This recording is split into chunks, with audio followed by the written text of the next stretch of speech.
خیر مقدم ہیں.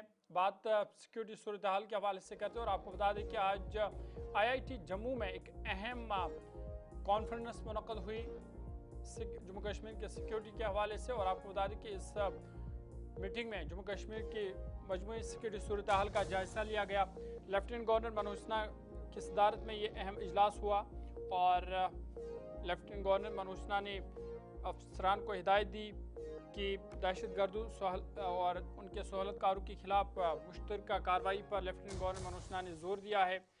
ساتھ ہی ساتھ انہوں نے ہدایت دی ہے کہ جموں کشمیر سے ملیٹنسی کو جڑ سے ختم کرنا ہے اور ملیٹنسی کے خلاف زیرو ٹالرنس پالیسی برقرار ہے. یہ لیفٹیننٹ گورنر منوج سنہا کی جانب سے کہا گیا. IIT جموں میں منعقدہ ہونے والے UT سطح کی پہلی یہ سیکیورٹی کانفرنس تھی جس سے خطاب کرتے ہوئے لیفٹیننٹ گورنر نے دہشت گردوں ان کے سہولت کاروں اور نظریاتی حامیوں کے خلاف مربوط اور مشترکہ کارروائی کی ضرورت پر زور دیا تاکہ دہشت گردی کے پورے نیٹ ورک اور محفوظ ٹھکانوں کا خاتمہ کیا جا سکے.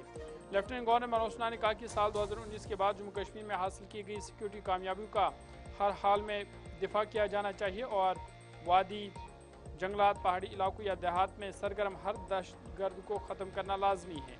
یہ سیکیورٹی کانفرنس قومی سطح پر ہونے والی DGPs اور IGPs کانفرنس کے طرز پر منعقد کی گئی جو جموں کشمیر میں اپنی نوعیت کی اس طرح کی پہلی کانفرنس ہے.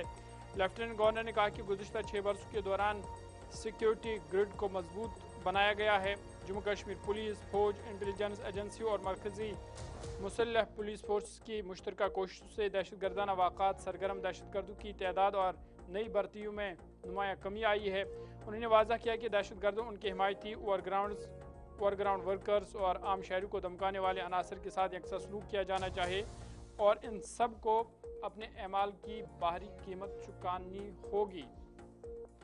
لیفٹیننٹ گورنر نے بدلتے ہوئے سیکیورٹی خطرات، انٹیلیجنس صلاحیتوں کو مزید مؤثر بنانے اور نئے دور کے چیلنج سے نمٹنے کے لیے جدید سیکیورٹی حکمت عملیوں پر بھی تبادلہ خیال کیا. انہوں نے کہا کہ سیکیورٹی خطرات کی نوعیت میں بڑی تبدیلی آئی ہے. ہمیں رد عمل پر مبنی حکمت عملی سے آگے بڑھ کر پیشگی اور فعال اقدامات اختیار کرنے ہوں گے اور دہشت گردی یا دہشت گردی کی مالی معاونت، انتہا پسندی، نارکو ٹیررزم سے نمٹنے کے لیے مصنوعی ذہانت جیسے ٹولز کا استعمال کرنا ہوگا.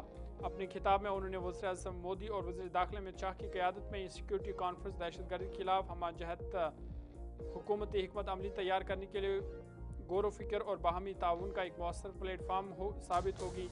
اور اس سیکیورٹی کانفرنس میں جموں کشمیر پولیس کے اعلیٰ افسران، انٹیلیجنس اداروں کے حکام، سول انتظامیہ کے نمائندے اور مرکزی مسلح پولیس فورس کے افسران نے شرکت کی. اور لیفٹیننٹ گورنر نے کہا کہ ملیٹنسی کے خلاف زیرو ٹالرنس پالیسی جو ہے وہ برقرار رہے گی اور ساتھ ہی ساتھ زور دیا کہ جموں کشمیر سے ملیٹنسی کو جڑ سے ختم کرنا ہوگا.